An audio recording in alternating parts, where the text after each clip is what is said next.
야담상회를 찾아주신 선비님들 감사드려옵니다. 야담상회, 오늘의 이야기 시작합니다. 옛날 옛적 세도가들이 모여있는 한양바닥에서도 그 위세가 결코 범상치 않은 한명문 양반가가 있었습니다. 그 댁에는 가까 출입 한번 하지 못한 채 집안에만 틀어박혀 있는 무남동녀 외동딸이 있었지요. 그녀의 이름은 가연으로 사군자와 서예를 즐기며 아녀자임에도 글공부에 대한 학구열이 대단하여 날 때부터 총명하고 학식이 높기로 소문이 자자한 처자였습니다. 이날도 방 안에서 홀로 서책을 들여다보며 독서에 열중하고 있던 차에 방문 밖에서 한 귀부인의 목소리가 들려왔답니다. 가연아, 탕약을 취할 시간이로구나. 귀부인은 이 댁의 안방마님으로 가연의 어머니였지요. 그녀의 손에는 곱게 달여 진한 빛깔을 띠고 있는 탕약이 담긴 대접이 들려 있었습니다. 귀부인은 가연에게 조심스럽게 탕약을 넘겨주었고 탕약 사발을 바라보던 가연은 땅이 꺼져라 한숨을 푹 내쉬고는 그것을 받아들었습니다. 어머님, 언제까지 이 쓰디 쓴 약을 먹어야 하는 것이옵니까? 그리도 오랜 기간 이 탕약을 취해왔지만 지금까지도 차도가 없는 거려. 얘야, 그런 소리 말거라. 조금이라도 효험을 보이는 기미가 있다 하며 조선 천지에서 그 무엇이라도 구해 너에게 먹이고픈 이 어미의 마음을 알아다오. 어서 쭉 들이키거라. 그랬습니다. 가연은 날 때부터 기력이 허하고 유약한 몸을 가지고 태어났지요. 가만히 있어도 코피가 자주 났던 데다가 어느 부위라도 한번 다치면 회복이 상당히 더디고 고생이 심했습니다.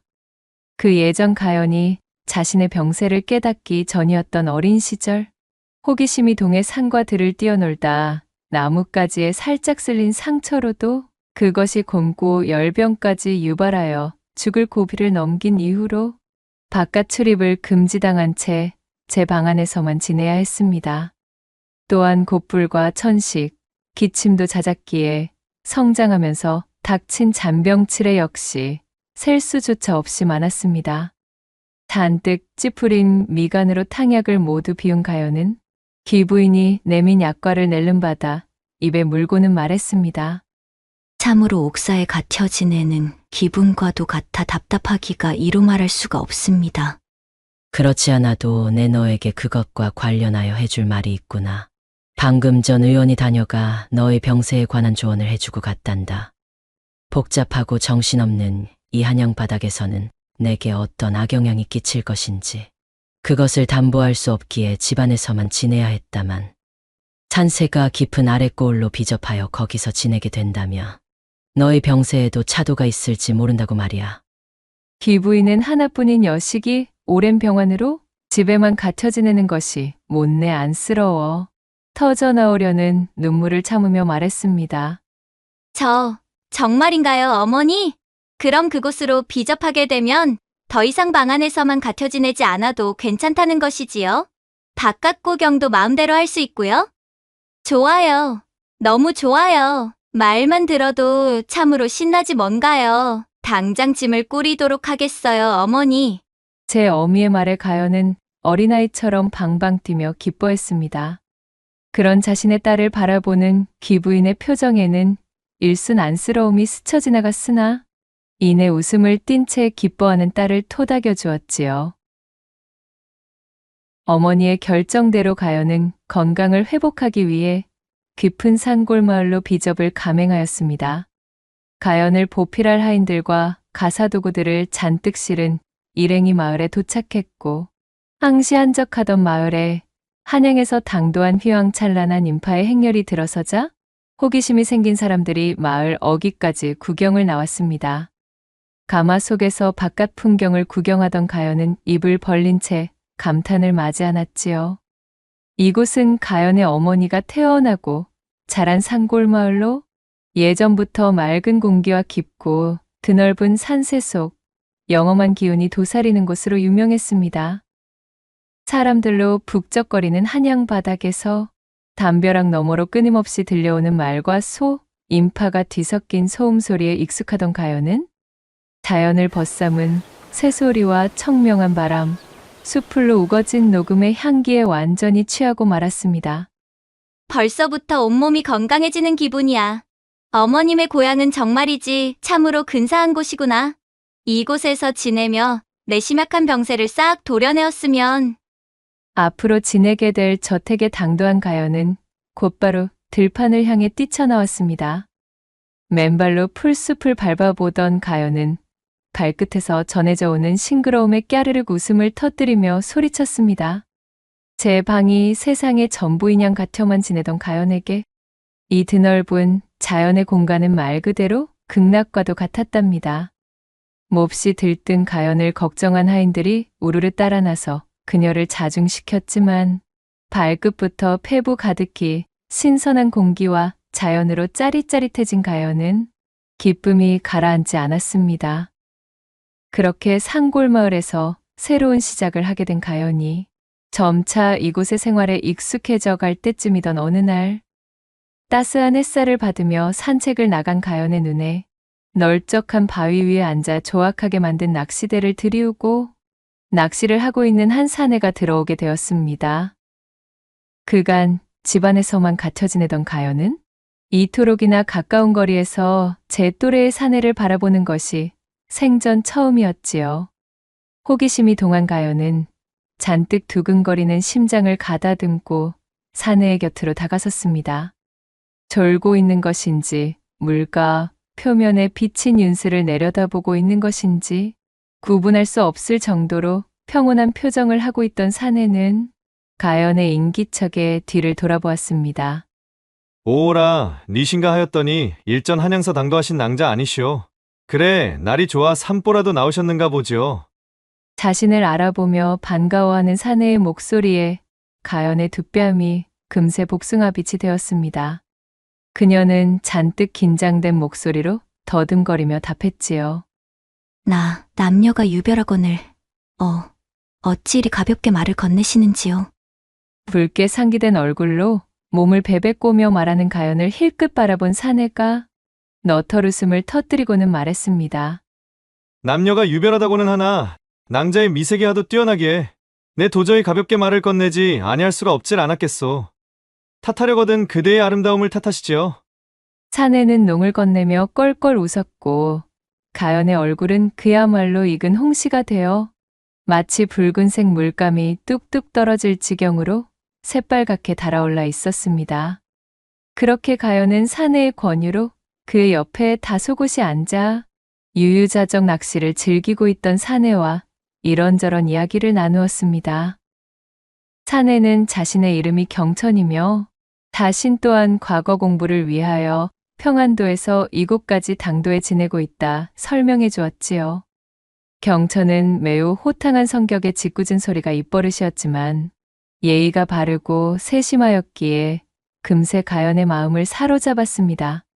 저희 경우는 타고난 몸이 유약하여 병세에 차도가 있을까 싶어 이곳까지 비접을 온 것입니다. 이런, 그랬구려. 그것 참 안 되었소이다. 괜찮사옵니다. 저는 이곳이 너무 마음에 들기에 오히려 즐겁기까지 한 거려. 웃고 떠들기만 했던 내가 괜시리 미안해지는구려. 내 가연낭자보다 조금 일찍 이곳을 경험해본 바 병세를 호전시킬 비접지로는 여기만한 곳을 찾기 어려울 정도로 근사한 곳이오. 지내시는 동안 반드시 차도가 보이실 겁니다. 자신을 위로해주며 시원한 웃음을 보이는 경천에게 세상 물정 하나 모르는 순백의 상태였던 이 순진무구한 가연은 좁디 좁은 제 방이 오직 자신의 우주였던 상태에서 처음으로 벗어나 경천이라는 사내에게 피어나는 깊은 호감의 바다에 그만 풍덩 빠져버리고 말았습니다.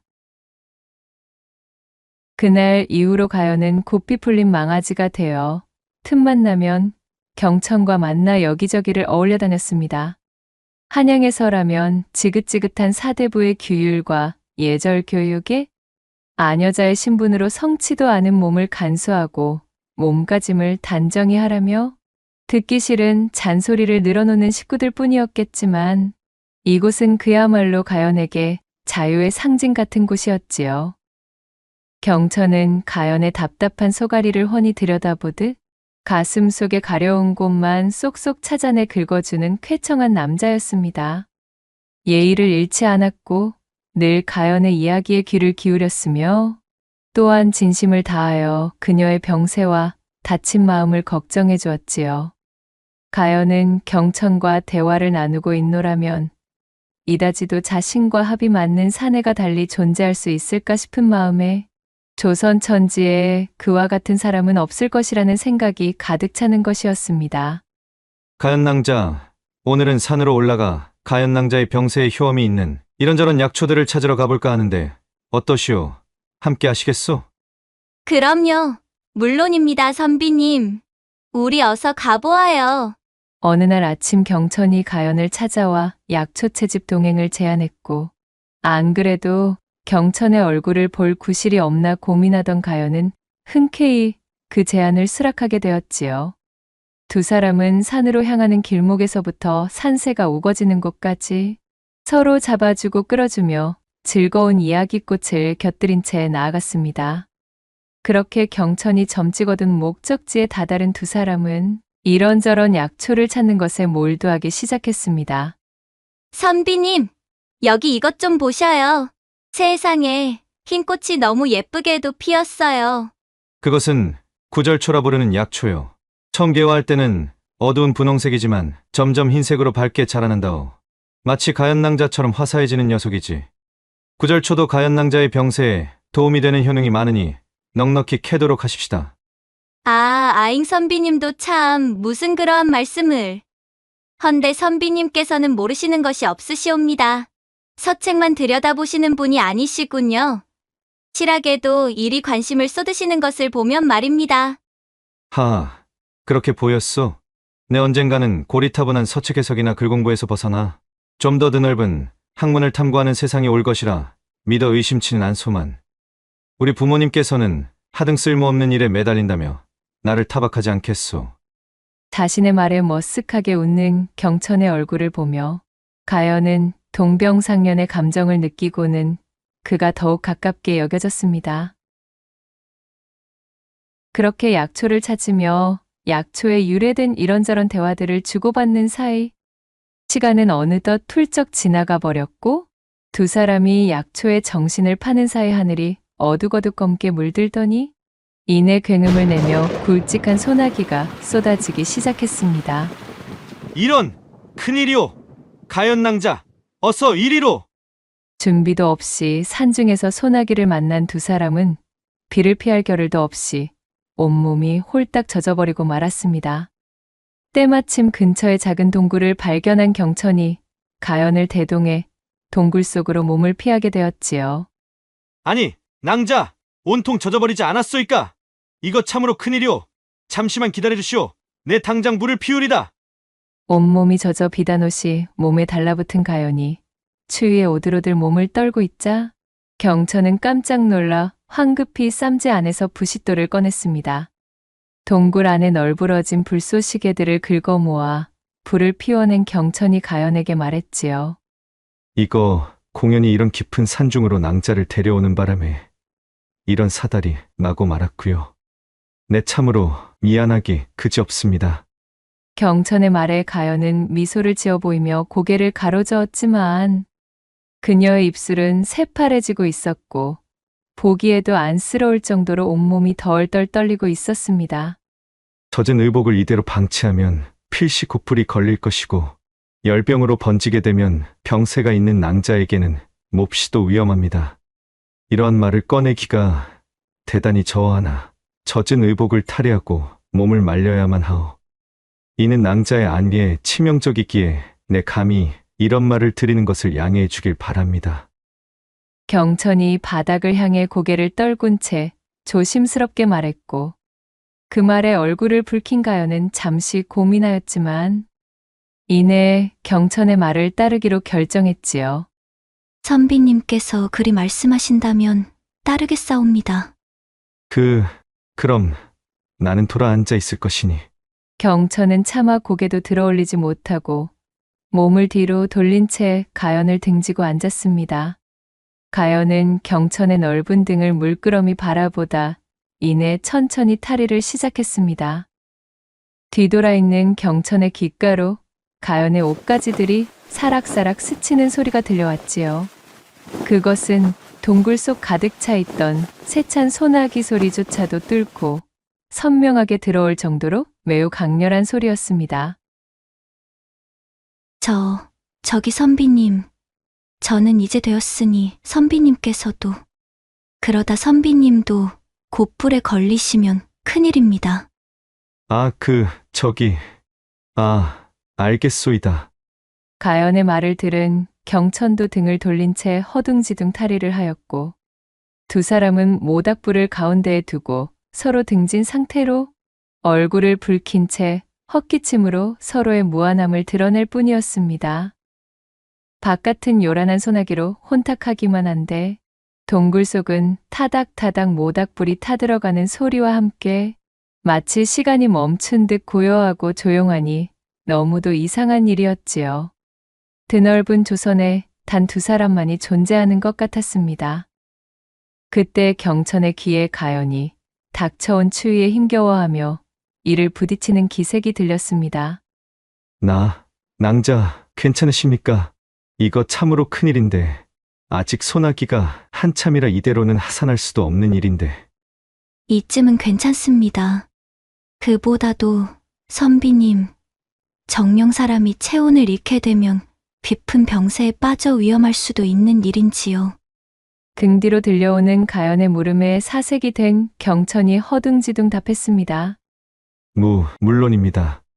더군다나 지금 낭자의 병기로는 치명적일 수가 있는데, 이거 참으로 내 생각이 너무도 짧았습니다. 어찌하여 천기가 좋지 않아 비가 내릴 수도 있음을 미리 알아차리지 못하였는지. 자책하실 필요 없사옵니다. 천기는 그야말로 천기, 하늘의 뜻이거늘 어찌 사람이 대비할 수가 있겠나이까. 정이 그리 마음을 쓰셔야만 하겠다면. 그 말을 끝으로 잠시 가연의 숨을 고르는 소리가 들리는 듯 싶더니 이내 경천의 등으로 따스하면서도 서늘한 체온과 머리카락이 닿는 느낌이 들었지요. 낭자! 아니 이것이 무슨... 선비님께서 지니신 체온을 제게 나누어 주시면 되질 않겠습니까? 그리하면 서로가 체온을 잃을 일이 없으니 안심이고 말입니다. 아니, 되겠습니까? 가냘프게 떨리고 있었지만 가연의 목소리는 그 어느 때보다도 촉촉한 습기를 머금고 있었습니다. 낭자. 등으로 전해져 오는 부드러운 감촉에 경천의 심장이 폭발할 듯 쿵쾅거렸지요. 그것은 가연 역시도 매한가지였습니다. 두 사람의 심장 고동 소리가 동굴 안을 가득 채워 무너져 내릴 듯 요동을 쳤습니다. 공간을 채운 훈훈한 열기는 비단 모닥불 때문만은 아니었어요. 두 사람은 이내 누가 먼저라고 할 것도 없이 격렬하게 타오르는 춘심에 몸을 내던졌습니다. 동굴 밖에서 세찬 소나기와 검게 물든 하늘이 선사하는 뇌성병력조차 동굴 안에서 벌어지는 운우지정에는 비할 바가 아니었답니다. 가연은 그간 경천에게 품어오던 마음을 여실히 드러낼 수 있는 기회가 되었고 경천 역시 가연과 함께하며 애써 막아오던 연정의 둑이 흘러넘치는 장이 되었습니다.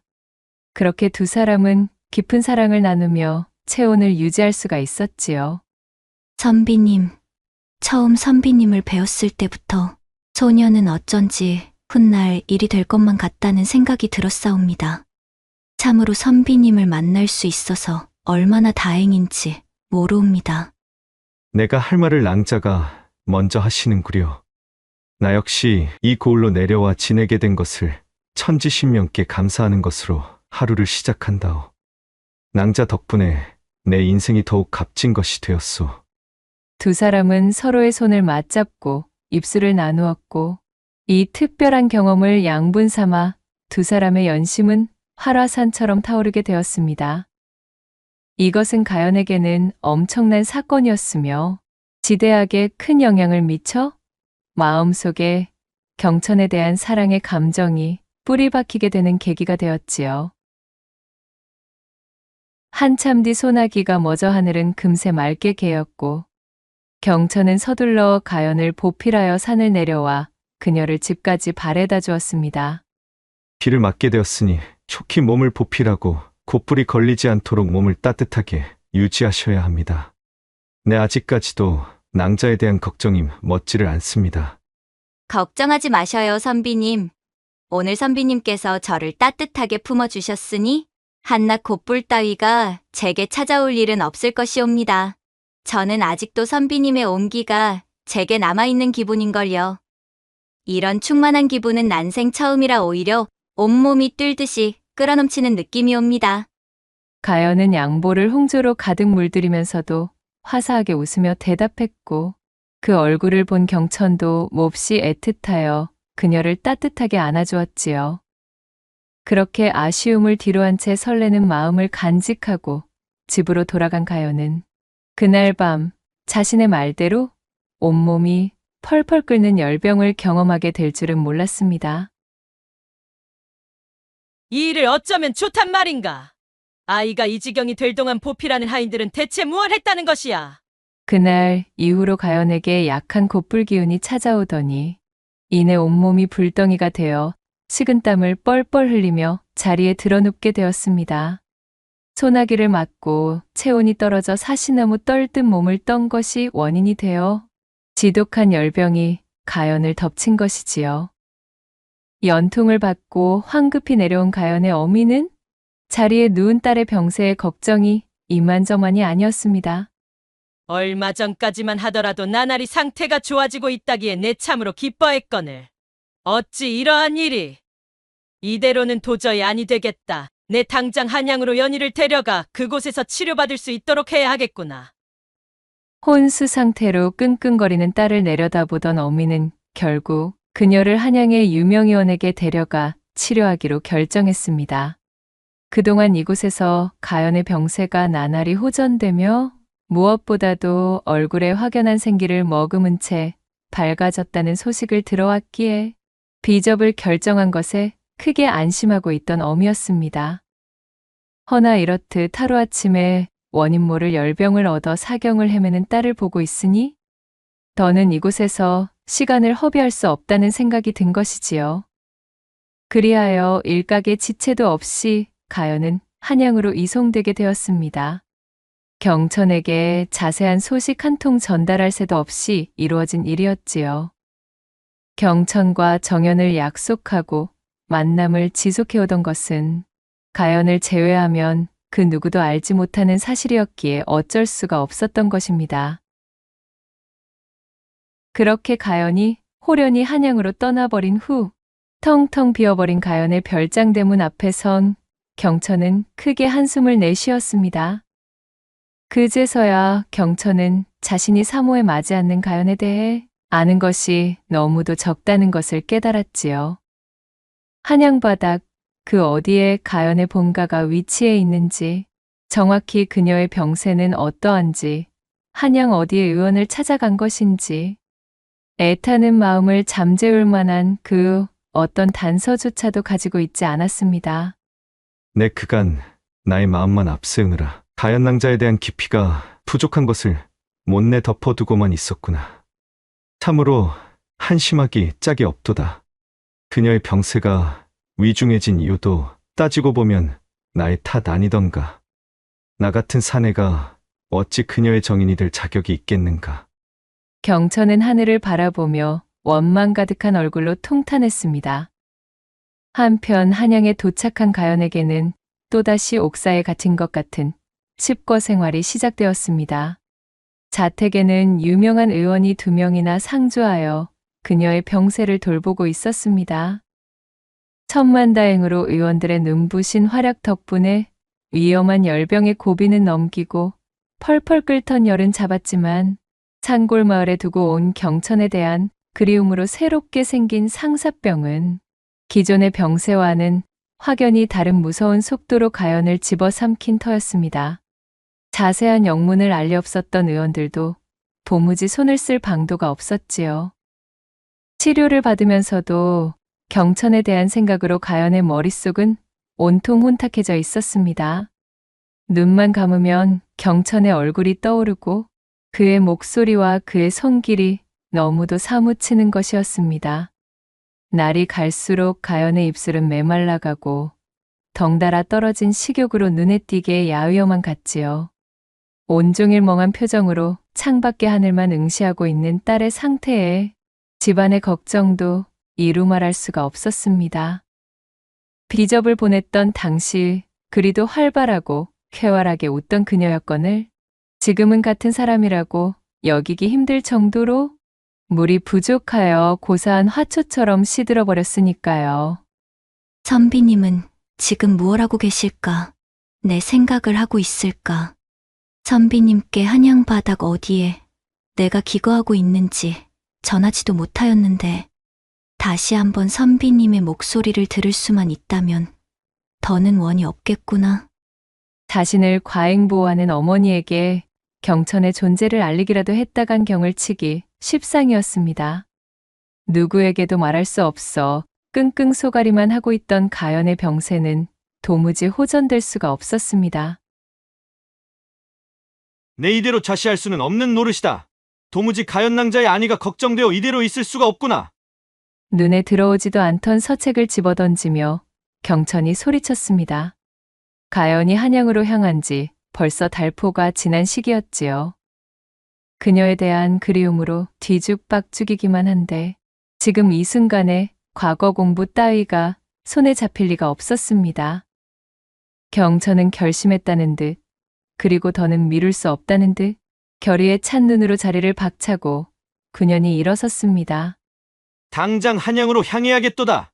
내 그곳에서 쓰러지는 한이 있더라도 가연 낭자에 대한 소식을 내 눈과 귀로 직접 듣지 않고서는 심히 마음이 쓰여 아니 되겠구나.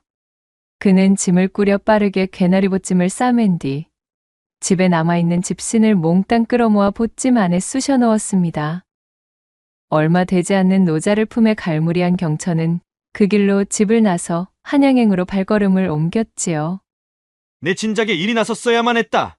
더 이상 가연 낭자와 관련된 사안에 아둔하게 구는 일은 더는 없을 것이야. 한 걸음 한 걸음 내딛는 경천의 발걸음에는 다부진 결심이 서려 있었습니다. 한편 가연이 연금되어 지내고 있는 그녀의 본가, 달포씩이나 경천과 떨어져 지내고 있던 가연의 병세는 심각한 수준이었습니다. 그녀의 상사병은 깊을 대로 깊어져 이젠 단 하루도 경천 없이는 견딜 수 없을 지경이었어요. 횡하게 수척해진 그녀의 안색에 가연의 어미는 근심을 내려놓을 수 없었고 결국 가연을 끝없이 추궁하고 채근하여 그녀의 마음에 생긴 병이 어디에 기인했는지를 알아내려 하였지요. 도저히 경천의 소식이 궁금하여 더는 견딜 수 없었던 가연은 결국 비접을 내려가 있는 동안 경천과 가졌던 모든 일들을 남김없이 털어놓게 되었습니다. 지금 자신의 병세는 바로 경천이라는 선비를 향한 그리움에서 비롯한 상사병임도 실토하게 되었답니다. 남녀가 유별하거늘 비접지에서 정혼조차 하지 않은 외간 사내와 정을 통하다니. 내 정말 너의 행보에 기가 막혀 말이 나오지 않을 정도로 천인공로할 일이나. 지금은 너의 병세를 호전시키는 것만이 나의 숙명이니 꾸지람은 내 나중으로 미루도록 하마. 가연의 어미는 깊은 한숨을 내쉬며 못마땅하다는 투로 가연을 나무랐습니다. 허나 자신의 여식을 살리는 것이 급선무였기에 그녀는 하인들을 호출한 뒤 경천의 소식을 수소문하라 이르고 하루속히 그의 행방을 알아내라 명하였지요. 하명받은 하인들이 서둘러 비접지로 내려가 경천의 소재 파악에 나섰지만 그는 이미 가연을 찾기 위해 한양으로 출발한 지 오래였습니다. 고을 사람들에게 물어물어 그의 거처로 찾아가 보았으나 이미 떠난 지 오래인 흔적만 남아 있었지요. 하인들은 난처했으나 이렇다 할 성과 없이 빈손으로 돌아올 수밖에 없었습니다. 그러나 사실 경천은 이미 한양에 입성해 있던 상태였습니다. 가연과 그의 어미가 자신을 찾고 있을 것이란 사실은 꿈에도 모른 채 한양의 저작거리 여기저기를 들쑤시고 있던 중이었어요. 혹여나 가연이라는 이름의 낭자를 아시는 분 없소이까? 내 한시가 급하여 이리 부탁하는 것이니 내 이야기를 좀 들어주시오. 이런 경우 없는 양반을 보았나? 아니 이보시오. 이 드넓은 한양 바닥에서 달랑 이름 하나 가지고 대관절 어찌 사람을 찾는단 말씀이슈? 웬 논팽이랑 눈 맞아서 야반도주한 우리 빌어먹을 여편네 행적을 찾는 게 더 빠르겠수다. 성과라고는 찾을 수 없었지만 경천은 필사적이었습니다. 그는 한양에 당도한 후 여독을 풀 여유도 두지 않은 채 가연을 찾는 일에 몰두하고 있었어요. 무작정 저작거리와 번화가를 돌아다니며 가연이나 그녀의 집에 대한 단서를 얻는 것이 그가 할 수 있는 전부였지만 그는 노력을 게을리하지 않았습니다. 그저 가연 낭자의 꽁문이나 쫓아다닐 시간에 조금이라도 낭자의 주변에 대한 이야기에 귀를 기울일 것을 그랬구나. 한양바닥에서 김서방 찾기나 다름이 없음이니 이거야 원. 준비해온 노자는 진작에 다 떨어졌고 기거하고 있던 주막에서도 숙박대를 내지 못해 쫓겨날 처지에 놓인 것을 통사정으로 겨우겨우 버티고 있는 실정이었지만 그는 가연을 찾는 일을 멈출 수가 없었지요. 자신이 고향 평안도에 연통을 넣어 한양의 체류비를 손벌릴 형편도 되지 않았습니다. 자신의 과거 시험 준비 뒷바라지만도 빠듯한 무늬뿐인 양반 가문이었으니까요. 제대로 먹지도 못하고 잠도 자지 못해 근사한 사내였던 경천의 몰골은 마치 거짓골의 불황자 마냥 초췌해지고 말았습니다. 그렇게 한양바닥 한쪽에서 경천이 가연을 찾아 헤매이고 있을 때 하인들에게서 경천의 행방을 찾을 수 없다는 소식을 전해 들은 가연은 하늘이 무너지는 것만 같았습니다.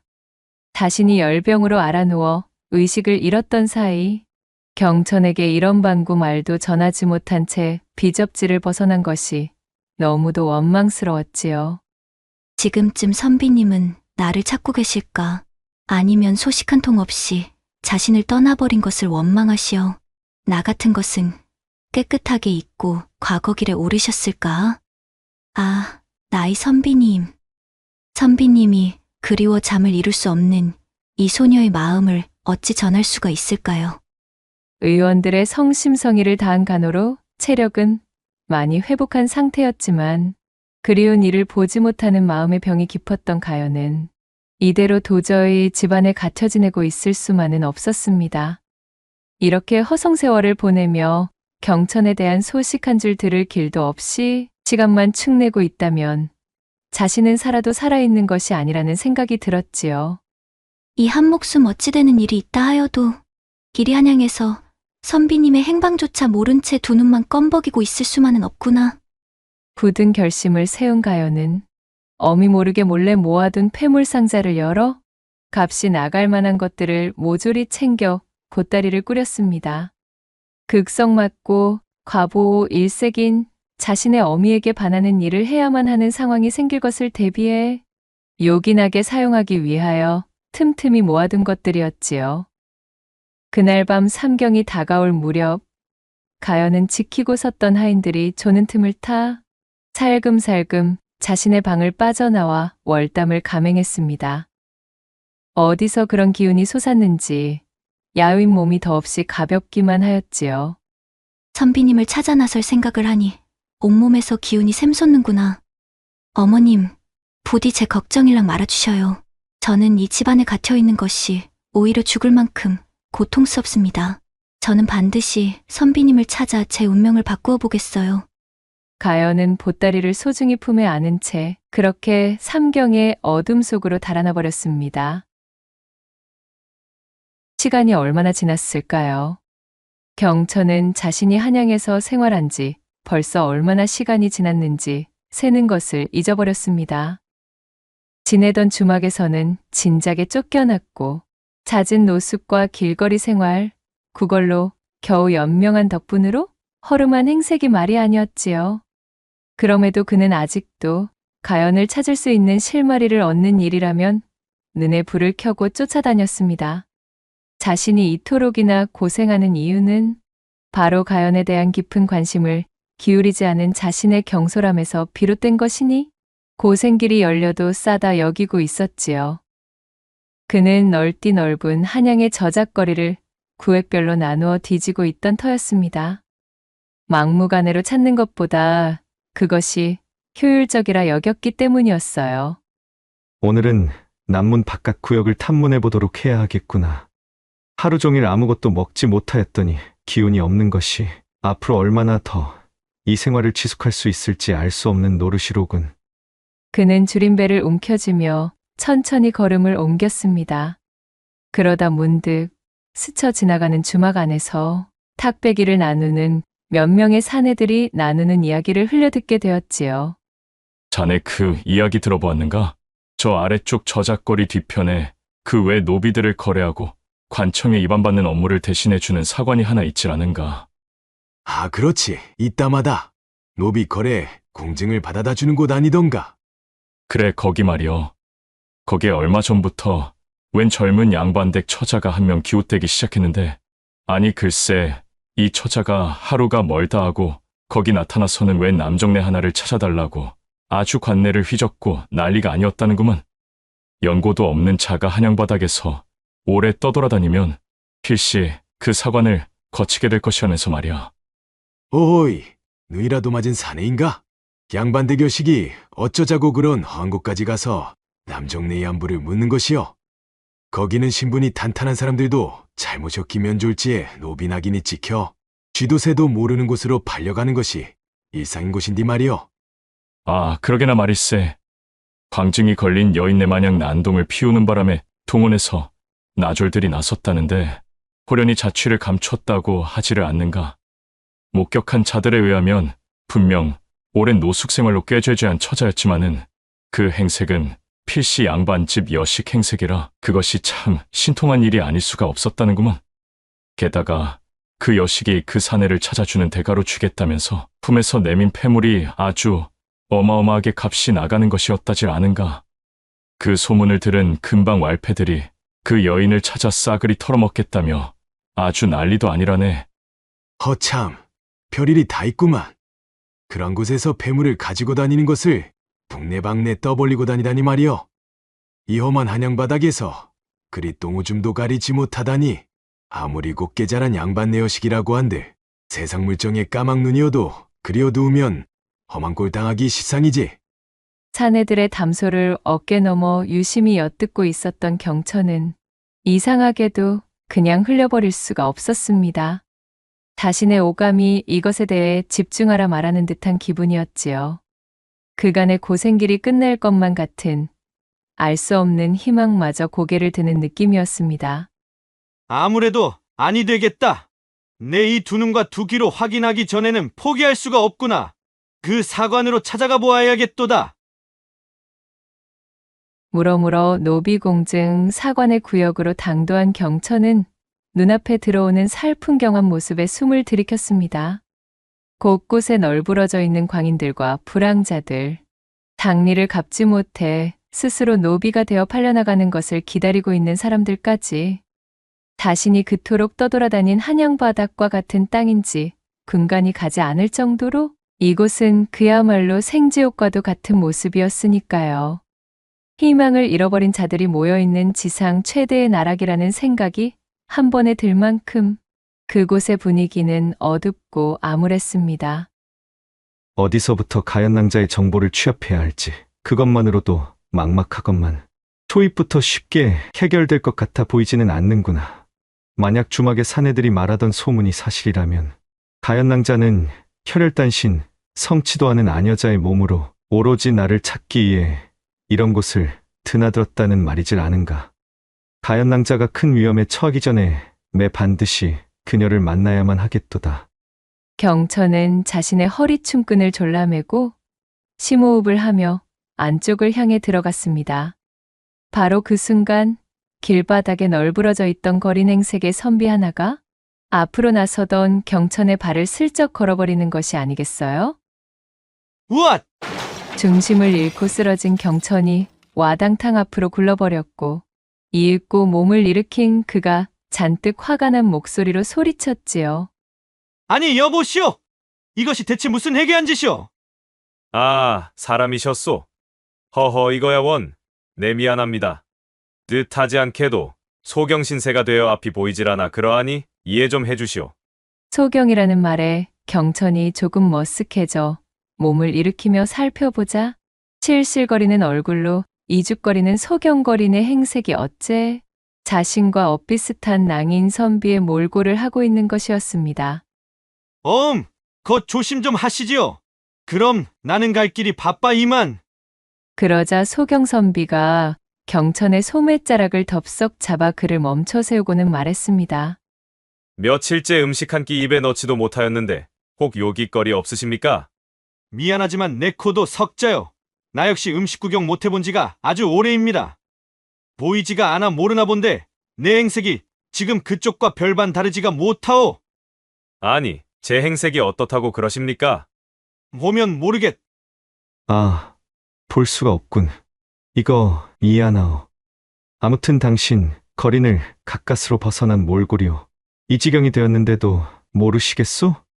경천의 말에 소경 선비는 충격을 받은 듯 입을 떡 벌리고 놀라는 표정을 지었습니다. 한시가 바쁜 와중에 웬 괴이한 선비가 달라붙자 초조해진 경천은 소매자락을 붙들고 있는 소경 선비의 팔을 슬그머니 뿌리치며 말했지요. 이보시오, 내 지금 여기서 일이 한가하게 있을 짬이 없소이다. 내 바쁜 일이 있으니 그럼 볼일 보시구랴. 나는 이만 용무가 있어 먼저 가겠소. 그리고는 한 발짝 앞으로 발을 때렸는데 이게 웬걸? 경천의 소매자락을 붙들고 있는 소경 선비의 팔힘이 어찌나 센지 앞서 나가려던 경천이 휘청 몸이 기울 지경이었습니다. 아니 왜 이러시오? 이것 좀 놓고 좀. 경천이 버럭 고성을 내지르며 언짢아 하자 소경 선비가 다가와 경천의 귓가에 속삭였습니다. 미안하지만 나를 좀 도와줄 수 있으시겠소? 지금까지 무엇을 들은 게요? 내가 지금 한가하게 이러고 있을 시간이 없소. 한시가 급한 와중에 당신까지 도울 여력은 더더욱 없는 사람이고 말이오. 대체 무슨 일이기에 이 노비거래촌에서 바쁘다는 게요? 설마 지엄한 국법을 어기고 몰래 산노비나 도망친 간호를 잡아다 거래하는 노비 상인이시오? 이 사람. 거 보이지 않는다고 생사람 잡지 마시오. 나는 오히려 그 지엄한 국법을 어기고 산업이나 간호를 암암리에 내다 파는 족속에게 혹여나 잡혀 있을지도 모르는 내 정인을 찾고 있는 사람이오. 하도 어처구니가 없어 억울해하는 경천의 목소리에 소경 선비가 씩 미소를 지으며 답했어요. 그러하시단 말이시오? 이곳에서 찾는 정인이 있으시다? 그러하면 더더욱 잘 되었소. 나를 도우면 당신의 정인을 찾는 일에도 도움을 받을 수가 있을 것이오. 소경 선비가 희죽거리며 경천에게 귓속말로 몇 마디를 속닥거렸고 그의 말을 들은 경천의 두 눈이 휘둥그레졌습니다. 지금 한 말이 참으로 사실이시오. 그것이 정말이라면 내 당신을 따르겠소이다. 부디 내 정인을 찾을 수 있도록 도와주시오. 나도 조력하겠소. 한편 가연이 야밤에 월담하여 도망친 이후 집안은 한바탕 난리가 났습니다. 병약하고 연약한 아씨의 야반도주 하나 지키지 못하여 세도가 양반댁 무남동녀의 생사조차 모르게 되었으니 여식의 안위와 체면을 동시에 구긴 안방마님의 심기가 여간 불편한 것이 아니었지요. 가연의 어미는 당장 하인들을 불러 문초를 놓을 기세로 집안을 뒤집었습니다. 연희가 집에서 사라진 지 몇 날 며칠째인데 아직도 소식조차 들을 수 없으니 참으로 기가 막힐 노릇이로다. 건장한 사내도 아니고 병세가 완연한 아녀자 홀로 그것도 눈에 띄는 비단 옷을 두른 양반댁 아녀자 이거늘 아직도 찾아내지 못한다는 것이 이게 말이나 되는 이야기이냐. 내 딸이 지금 이 한양의 저작거리 어딘가에서 그 어떤 험한 꼴을 당하고 있을지 모르는데 지금 당장 무슨 소식이라도 가져오지 않으면 내 그날 번을 서고 지켜보고 있던 놈들부터 시작하여 내 놈들 모두 가만두지 않을 테니 목숨들이 아깝거든 당장에 나가 무엇이라도 알아내거라. 서슬퍼런 얼굴로 일가라는 가연의 어미가 보이는 박력은 하인들로 하여금 공포에 질리게 만들기엔 부족함이 없었습니다. 그리하여 발등에 불이 떨어진 하인들이 저작거리 구석구석을 샅샅이 뒤지며 가연의 행방을 찾는 것에 혈안이 되어 있었지요. 하인들은 이번 아씨 수색 임무의 성과를 내지 못하면 자신들의 목이 온전치 못하리라는 것을 잘 알고 있었습니다. 하인들은 혼비백산하여 서로 패를 나눠 저작거리 곳곳에서 가연의 행방에 대한 실마리를 캐고 다녔어요. 그리고 그 패 중에는 무명이라는 이름의 하인도 있었지요. 가연이 월담을 하던 그날 밤, 가연의 방 앞에서 번을 써다 그만 졸음을 참지 못해 깜빡 잠이 들었던 하인이 바로 무명이었습니다. 무명은 그야말로 똥줄이 타고 있었습니다. 이대로 가연의 행방에 대한 단서 하나 잡지 못한다면 가연의 행방불명에 가장 많은 책임을 지게 될 하인은 다름 아닌 자신이 될 것이 분명했으니까요. 허참 제 얘기. 이거 번 한번 잘못 써는 바람에 아주 명줄이 간당간당하게 생겼구먼? 도대체 아씨는 그 몸으로 여집가정 어디로 달아나 버리신 거요? 무명은 씹듯이 욕지기를 뱉으며 눈을 부라렸습니다. 필사적으로 저작거리를 기웃거리며 가연의 흔적을 쫓고 있었지요. 그러던 중 드디어 무명 역시도 저작거리 가득 나도는 사관에 등장한 정체불명 양반 여인에 대한 풍문을 접하게 되었습니다. 오라, 이거이 분명 인상착의로다가 볼 때 가연아 씨 힘이 틀림없구먼. 이 소식을 다른 하인들에게 알렸다가 일이 틀어지거나 공을 빼앗기면 내 목숨은 보전될 리가 없구먼. 다른 하인들 귓구녕에 들어가기 전에 후딱 확인부터 해야 쓰겄어. 이를 확신한 무명은 단걸음에 사관을 향해 발걸음을 옮겼습니다. 사관 골목으로 도착한 무명은 본인의 경험을 바탕으로 이곳저곳을 뒤져대기 시작했고, 그렇게 잠복하여 며칠 동안 사관 골목을 헤맨 결과 드디어 한 으슥한 뒷골목 창고간에서 익숙한 목소리를 마주할 수 있었습니다. 당장 이거 놓지 못하겠느냐? 썩 물러들 갈아잡느냐? 내가 누군지 안다면 감히 이런 짓은 하지 못할 것이니라. 음성을 확인하는 순간 무명의 눈에 생기가 감돌며 번뜩 빛이 있는 듯 했습니다.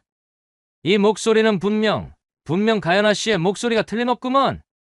확신에 찬 무명이 목소리가 들려오던 창고간 격 뒤에 숨어 머리만 빼꼼 내민 채 안쪽의 상황을 살펴보았습니다.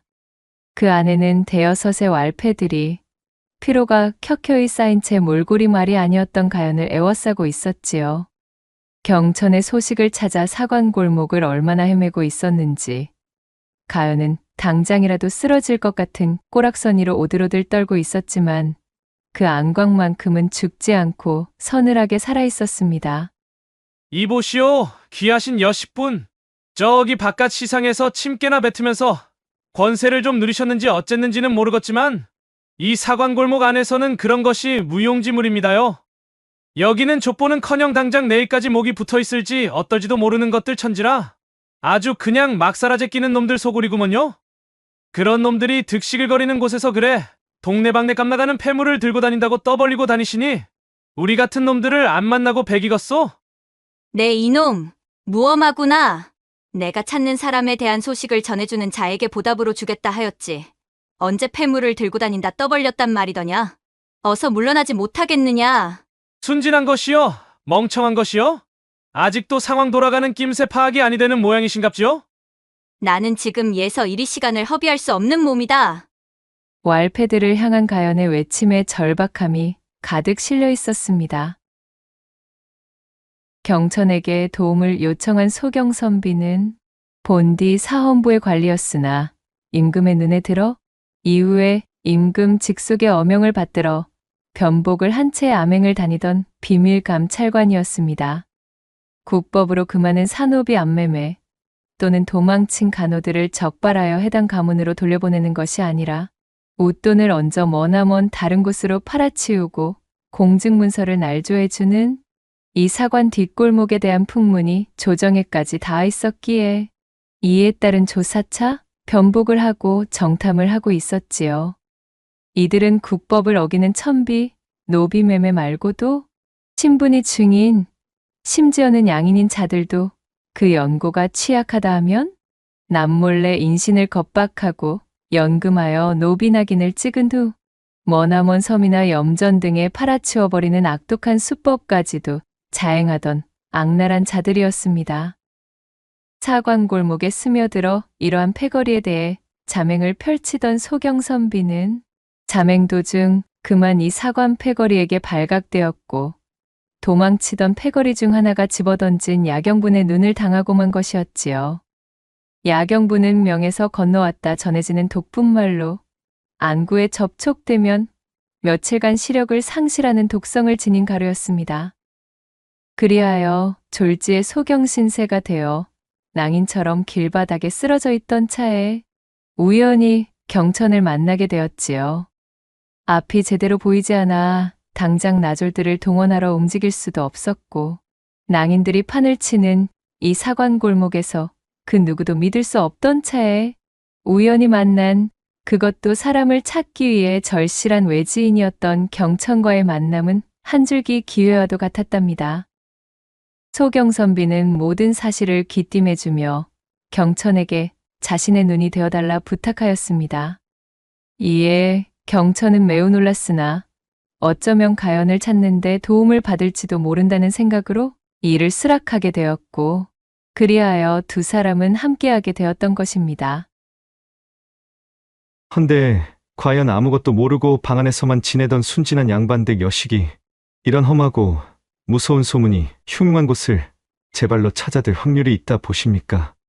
저작거리에서 들은 소문에 대해 지푸라기라도 잡는 심정으로 반신반의하고는 있지만은 아멘관 나리 의사는 어떠하신지 여쭙고 싶습니다. 저도 그리 생각은 하고 있소마는 이 사관골목이 또한 워낙 다양하고 의지할 곳 없는 사람이 모여들기로 이름 높은 곳이라 한양바닥에서 행방이 묘연해진 사람이나 사연이 있어 멀리 떨어졌다 소식이 끊긴 사람을 찾기 위하여 이 사관골목을 기웃거려 보는 사람들이 아름아름으로 상당히 많다 들었소이다. 만약 선비님의 정인께서 그런 풍문을 접했다 하면 가능성이 아예 없는 것도 아니외다. 나는 반드시 가연낭자를 찾아야만 합니다. 내 그녀가 가장 힘든 순간에 아무것도 알지 못하여 곁을 지켜주지 못한 데다가 만약 이 흉흉한 사관거리를 떠도는 소문의 주인공이 진정 가연낭자임에도 내가 아무런 힘이 되지 못한다면 이번에야말로 나는 견딜 수가 없을 것이오. 자, 그러니 내 눈이 되어달라는 것 아니겠소이까? 보시오, 어떠소? 필시 이 근방 어딘가로 허름한 행색의 사람들이 들어는 갔으나 나온 흔적은 없는 출입구가 보일게요. 바로 그곳이 내가 찾는 지점이오. 거기가 놈들의 본거지임이 틀림없소이다. 더듬거리며 손을 놀리는 소경선비의 말에 경천이 유심히 골목 안쪽을 살펴보기 시작했습니다. 그리고 잠시 후 어느 왈패무리가 커다란 자루 하나를 등에 짊어지고서는 낡은 헛간 안쪽으로 들어가는 것이 보였지요. 그들이 어깨에 맨 자루에서는 묘한 소리가 흘러나오는 듯 싶었는데 마치 입이 막힌 여인의 흐느낌과도 같았습니다. 저기! 저쪽에서 웬 왈패무리들이 커다란 자루를 둘러매고 헛간으로 들어갔는데 그 자루가 상당히 수상한 것이 마치 사람을 감춘 모양새였소. 이런, 서두릅시다. 아무래도 나에게 독을 쓴 자들이 틀림없는 듯 싶군. 여인들을 불취하여 노비로 암암리에 팔고 있는 것이 틀림없소. 어서 나를 그들이 향한 곳으로 안내해 주시오. 아니 어쩌려고 그러십니까? 눈도 성취하는 와중에 저 건장한 왈패들을 어찌 상대하시려고요? 설마니 저에게 기대를 걸고 계신 것은 아니시겠지요? 저는 격기라고는 일절 익혀본 역사가 없는 그야말로 선비 나부랭입니다. 그렇게나 건장한 자들이오? 덩치들이 못해도 팔척들은 되어 보입니다만. 이거 무엄하오? 이 나라 지엄하신 지존의 직속사나 아멘감 찰관을 지금 뭘로 보고? 그러니 선비님이 내 눈이 되어달라 하질 않소. 저 치들이 내게 달려들 때 그들의 위치만 잘 말씀해 주시오. 나머지는 내 알아서 하리다. 무명은 갑자기 시작된 왈패들과 거짓골을 하고 있는 두 선비와의 충돌을 놀란 눈으로 지켜보고 있었습니다. 왈패들이 가연의 폐물을 모조리 빼앗고서 그녀를 포박해 자루에 담아 어딘가로 데려가는 사이 그들을 쫓으며 기회만을 엿보고 있던 중 일어난 난리통의 어안이 벙벙했지요. 한 선비는 앞을 보지 못하는 듯 눈을 감고 있었으나 신기하게도 몸놀림이 마치 제비와도 같아서는 몹시도 재빠른 몸동작으로 왈패들을 제압하고 있었고 또 다른 한 선비는 그야말로 이런 난장판은 한 번도 겪어보지 못한 사람 마냥 유약해 보였으나 이를 악물고 소경선비의 눈이 되어 왈패들의 위치와 거리를 끊임없이 소경선비에게 소리쳐 알려주고 있었지요. 저치들이 대관절 못하는 광대들인지는 모르겠지만 이거야말로 천금 같은 기회구만? 이 혼란을 틈타설이 나 혼자 단독으로다가 아씨를 구해가지고 가면 내 죄도 싹 용서될 것이요. 그는 왈패들과 선비들이 한데 뒤엉켜 혼전을 벌이는 사이 한쪽 구석에 방치되어 있던 자루로 살금살금 다가갔습니다. 자루 안에서는 포박당한 가연이 시종일관 꿈틀거리며 탈출하기 위해 용을 쓰고 있었지요. 무명은 얼른 자루를 들어올려 제 어깨에 들쳐매고는 무리들이 한데 정신이 팔려있는 사이 쏜살같이 창곡간을 벗어나 달아났습니다. 달려드는 왈패들을 허둥지둥 피하며 소경선비, 아니 아멘감 찰관에게 왈패들의 정보를 전달하느라 여념이 없던 경천의 눈에 자루를 메고 달아나는 하임 무명의 뒷모습이 들어왔지요. 그 모습은 경천으로 하여금 왈패의 잔당으로 오인하기 딱 좋은 광경이었습니다. 아니, 저기! 이 보시오! 거기 서시오! 한참을 뒤도 돌아보지 않고 미친 듯이 자루를 업고 내달리던 무명은 숨을 잇는 대로 헐떡거리며 멈춰섰습니다. 무명이 뛰어오는 동안 자루 속 가연이 몸부림을 치며 무언가를 이야기하려 하는 것을 눈치챘지만 도망치는 동안 그것을 신경 쓸 여유가 없었기에 애써 무시하고 있었지요. 이윽고 인적이 닿지 않는 듯한 외딴 창곡간으로 몸을 숨긴 무명이 주변을 둘러보고는 안심한 뒤 자루의 입구를 열고 가연을 꺼내 그녀의 포박과 재갈을 풀어주었습니다. 아씨, 접니다요. 무명입니다요. 이제 안심하셔도 되는구먼요. 무명의 반가움 가득한 외침에도 어쩐 일인지 가연은 몸을 축 늘어뜨린 채 눈을 감고서는 대답이 없었습니다. 엄마? 아씨, 정신 좀 차려보십시오, 아씨. 무명이 놀라 안절부절하며 가연의 코에 자신의 귀를 가져다 대었지요. 아뿔싸, 가연이 숨을 쉬지 않는 것이었습니다. 이것이 뭔 일이요? 아씨, 일어나 보십시오 좀. 사색이 된 무명이 제 주인 집 아씨의 몸에 감히 손을 대는 것이 얼마나 커다란 죄인지도 망각한 채 가연의 몸을 잡고 흔들었으나 가연은 깨어날 줄을 몰랐지요. 뭐시여 시방. 설마 아까 전 자루 속에서 숨쉬기가 힘들어가지고? 무명은 그야말로 머리털이 쭈뼛 서는 기분이었습니다. 일이 이 지경까지 되어버릴 줄은 몰랐던 것이었지요. 그저 아씨를 구하고 무사귀환시키는 공을 독차지하여 제가 저지른 죄를 용서받을 생각뿐이었지. 막상 그 아씨가 답답한 자루 속에 갇혀 호흡곤란의 상황이 왔을 줄은 꿈에도 몰랐습니다. 무명은 머릿속이 새하얗게 변했고 이윽고는 커다란 충격과 함께 자신에게 닥칠 후환이 두려워 실성에 가까운 상태가 되어버렸습니다. 이렇게 되면 나는 목이 달아나는 것으로는 끝나지 않는구먼. 창것의 종놈이 주인댁 아씨를 이리 만들었으니 오체분실을 당해도 100번을 당할 것이여. 무명은 고래고래 소리를 지르고는 자신의 머리를 쥐어뜯었습니다. 흔들리던 동공으로 고민하던 무명은 결국 창곡간 한쪽에 널브러져 있던 지푸라기 더미로 가연을 덮어두고는 그녀를 내버려 둔 채 주랭랑을 치고 말았지요. 대단합니다, 감찰관 나으리. 실로 대단한 무의입니다. 설마하니 앞도 보이지 않는 상태로 이 장정들을 모두 때려눕히실 줄은 몰랐습니다. 아이고 되다 돼. 말도 마시오. 내 지금 까무러치기 딱 일보 직전이오. 왈패들은 모두 아멘감 찰관의 탁월한 무예 솜씨의 아래턱과 관자놀이를 가격당하여 혀를 빼물고 널브러져 있었습니다. 의외로 경천과의 합과 죽이 잘 맞아떨어져 두 사람은 왈패 무리들을 제압할 수가 있었지요. 아멘감 찰관이 뒤로 벌러덩 자빠지며 엄살을 피웠으나 경천은 그를 잡아세우며 외쳤습니다. 안 됩니다. 이들의 일행 중 하나가 자루를 메고 달아나 버렸습니다. 어서 그자의 행적을 쫓아야 합니다. 필시 그 자루 속에 무고한 아녀자가 들어있을 겁니다. 구해야지요. 아이고, 알겠소. 거 살살 좀 하시구려. 경천의 성화에 암행감 찰관이 못 말리겠다는 듯 몸을 일으켰고 부랴부랴 창고간을 빠져나왔으나 경천이 보았다던 일행, 즉 무명은 이미 모습을 감춘 뒤였지요. 어느 방향입니까? 추격할 수 있겠습니까? 이럴 수가. 한 발 늦어버린 것 같습니다. 나으리! 안타까움에 발을 동동 구르던 경천은 문득 바닥에 요란하게 찍힌 발자국을 발견하였습니다. 황급히 나서 달려나간 모양새, 그리고 무거운 짐을 들쳐매기라도 한 듯 발자국이 남은 곳마다 바닥에 흙이 움푹 패여 있었지요. 아무래도 이쪽인 듯 싶습니다. 발자국이 필시 무거운 짐을 맨 자의 형태, 즉 자루를 메고 도망친 자일 것 같습니다.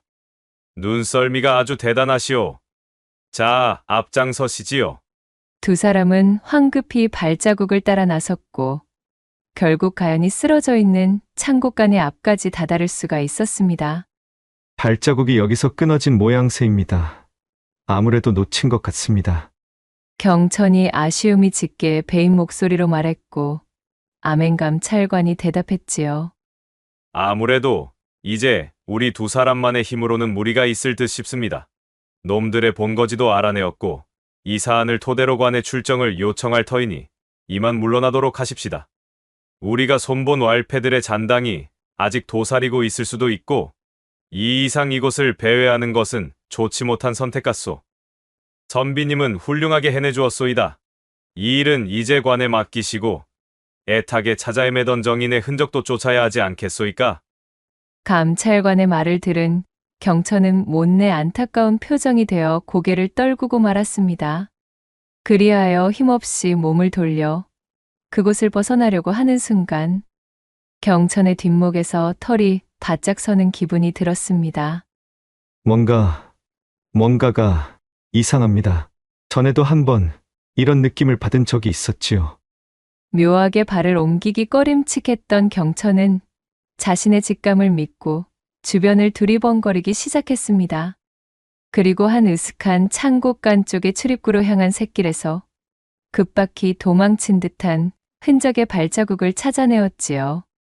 결국 경천은 그곳에서 지푸라기 밑에 인형을 발견하고는 감찰관을 호출했습니다. 경천은 처음에 그것이 가연일 것이라고는 꿈에도 생각하지 못했습니다.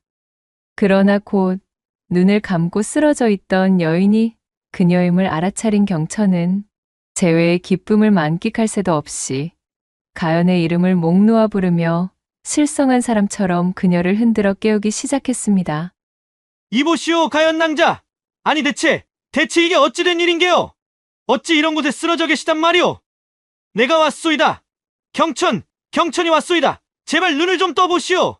눈을 감은 채 대답이 없는 가연을 끌어안고 경천이 소리쳤고 대강의 상황을 파악한 감찰관 역시 곧 쓰러져 대답 없는 아녀자가 경천이 애타게 찾던 그 정인임을 짐작할 수가 있었습니다. 경천은 눈물을 펑펑 쏟으며 가연의 이름을 외쳤고 경천의 눈에서 떨어진 눈물이 가연의 뺨으로 툭툭 떨어졌습니다. 감찰관이 경천의 어깨를 다독이며 그를 위로하려는 순간 세상에나 이게 어찌 된 일인가요? 끊어질 듯 희미한 하지만 분명한 목소리가 기적적으로 들려왔습니다. 선비님. 그 목소리를 들은 경천은 믿기지 않는다는 표정이 되어 제품 안에 끌어안은 가연의 얼굴을 내려다보았고 파르르 떨리는 눈꺼풀을 힘겹게 들어올린 가연이 자신의 얼굴을 확인하고는 희미한 미소를 짓는 것을 발견하게 되었지요. 두 사람은 그야말로 창고간이 떠내려갈 듯 눈물과 콧물을 쏟으며 오열하였고 그 소리가 천리를 타고 들릴 정도로 우렁차고도 애절한 기세였답니다. 그렇게 경천은 얄궂게도 엇나가기만 하던 가연과의 재회를 드디어 이루게 되었습니다. 이 얼마나 바람하지 않던 순간이던가요. 한때는 영원히 이루어지지 않을 것만 같던 순간이 당도하게 된 것입니다. 가연은 무사히 경천에게 구조되어 깨어나게 되었고 자나깨나 애타게 여식을 그리워하던 어미의 품으로 돌아갈 수 있었습니다. 가연아, 어머니, 경천의 손을 잡고 집으로 돌아온 가연은 자신을 반기는 어미를 끌어안고 통곡하였습니다. 이거사, 이 못난 녀석아. 그래, 제 어미 속을 문드러지게 해놓고 나갔으면 잘 지내기라도 할 것이지. 몰골이 대체 이것이 무엇냐? 참으로 불효녀가 따로 없구나. 가연의 어미는 가연을 끌어안은 채 그간 자신이 과도하게 여식을 통제하려 했음을 시인하였고 지난 과오에 대한 용서를 빌었습니다. 가연 역시도 제 뜻을 고수하기 위해 불효를 저지른 점에 대해 사죄하며 모녀간 화해의 장이 열렸습니다.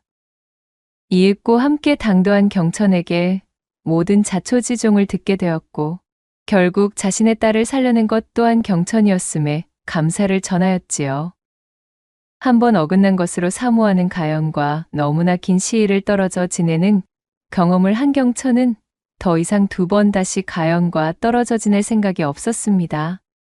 이토록 애틋하게 재회하게 되었음에 가연의 어미에게 가연과의 혼담을 허락해달라 간청하기에 이르렀어요. 비록 아직은 아무것도 이뤄내지 못한 보잘것없는 선비요나 가연 낭자를 향한 이 마음만은 기필코 누구에게도 지지 않을 자신이 있습니다. 부디 저에게 가연 낭자의 배필이 될 수 있는 영광을 주십시오. 그대 덕분에 딸을 잃을 뻔하였으나 결국은 그대 덕분에 딸을 되찾았으니 어쩌겠는가. 앞으로는 결코 한밤중에 월담만은 하지 못하게 자네가 단단히 붙들어두게나. 내 딸을 잘 부탁함세. 그리도 몸이 약하고 의욕이 없던 아이가 자네와 관련된 일에 이리도 물불을 가리지 않으니 어미가 되어 억지로 떼어놓은들 어찌 그것이 떨어질 수가 있겠는가 말이야. 그리하여 가연의 어미로부터 두 사람의 혼인을 정식으로 약조받았고 그렇게 경천은 향후의 기로가 정해질 때까지 가연의 집에 머물게 되었습니다. 두 사람은 한시도 떨어지지 않은 채 항시 맞잡은 두 손을 꼭 붙들고 놓지 않았습니다. 마치 잠시라도 떨어지면 다시 헤어질 것만 같은 불안감에 그들은 한 몸처럼 붙어 다녔지요. 시간은 정신없이 흐르고 흘러 아멘감 찰관의 연희은 조치로 사안이 관부에 이관되어 암암리에 새를 불리던 사관 골목의 성세는 드디어 막을 내렸습니다. 어느덧 시력을 회복한 감찰관이 경천과 가연을 찾아왔습니다. 이거 선비님 덕택으로 아주 커다란 공을 세워 체면이 말이 아니게 높아졌습니다. 주상전하께서도 명을 성공리에 마무리 지은 것에 대해 깊이 치하하셨으니 참으로 감사드립니다. 제 덕택이라니요. 큰일은 감찰관 나으리께서 다 하셨는데 말입니다. 팔자에도 없던 활극을 겪느라 저는 그때만 생각하면 아직도 가슴이 벌렁댑디다. 덕분에 저도 꿈에 그리던 가연 낭자를 다시 만나게 되었으니 저 역시도 나으리께 감사에 마지 않는 마음입니다. 맞사옵니다. 참으로 감사드립니다. 이거야. 두 분께서 이리도 찰싹 달라붙어 계시니 조선의 원앙들이 다 울고 가겠습니다. 그려. 그렇게 한참 동안 웃으며 서로 간 인사와 안부를 나누던 도중 감찰관이 말했습니다. 주상전하께서 이번 공모에 선비님의 공적과 자질 또한 적지 않음을 아시고 저희 감찰 업무에 등용할 수 있도록 윤허하셨습니다. 함께 해보니 눈썰미도 보통이 아니신 것이 아마도 잘 해내지 싶습니다. 어떻습니까? 저와 함께 한번 움직여보지 않으시겠습니까? 어줍잖은 통을 바라며 과거 준비를 하시는 것보다는 녹봉이며 품계며 모든 것이 더 우위에 서는 자리입니다만. 감찰관의 말에 경천은 대번에 화색이 되었습니다. 가연과의 혼례를 앞두고 입신양명의 꿈을 위해 노력하고 있던 차에 찾아온 너무나 반가운 소식이었으니까요. 여부가 있겠습니까? 물론입니다. 이렇게 하여 아멘감찰부에 새롭게 등용된 경천은 끊임없이 우예와 학술을 익히며 감찰관에 걸맞는 인재로 성장하게 되었고 마침내 그는 떳떳하게 가연과의 혼례를 성대히 올릴 수가 있었습니다. 이후로도 경천은 자신에게 주어진 임무를 충실하게 수행하여 임금의 신임을 바탕으로 큰 인물로 뻗어나가게 되었으며 또한 가연은 경천을 지아비로 맞이하여 아낌없는 내조로 그를 보필하였으니 자신이 사모에 맞지 않던 경천과 함께하며 차츰 그 병세도 회복하는 기미를 보여 향후에는 눈에 띄게 건강을 되찾게 되었습니다. 부인, 모든 것이 꿈 같기만 합니다. 참으로 나의 앞에 나타나 주어서 너무나 감사하오. 평생을 그대만 바라보며 사랑할 것을 다짐하겠소. 서방님, 저 역시 같은 마음입니다. 그때부터 지금까지 저희 지아비가 되실 분은 오직 서방님 뿐이셨습니다. 두 사람은 서로의 입에 입을 맞추며 서로의 마음을 깊이 나누었지요. 이후로도 두 사람은 서로를 아껴주고 위하며 늘 함께하였고, 길고 긴 시간 동안 금슬을 뽐내며 해로하여 후세의 귀감이 되었다는 후문이 옵니다. 구독과 좋아요, 댓글로 야담상회를 응원해 주셔요. 늘 잊지 않고 야담상회를 찾아주시는 선비님들, 시청해 주셔서 참으로 감사하옵니다.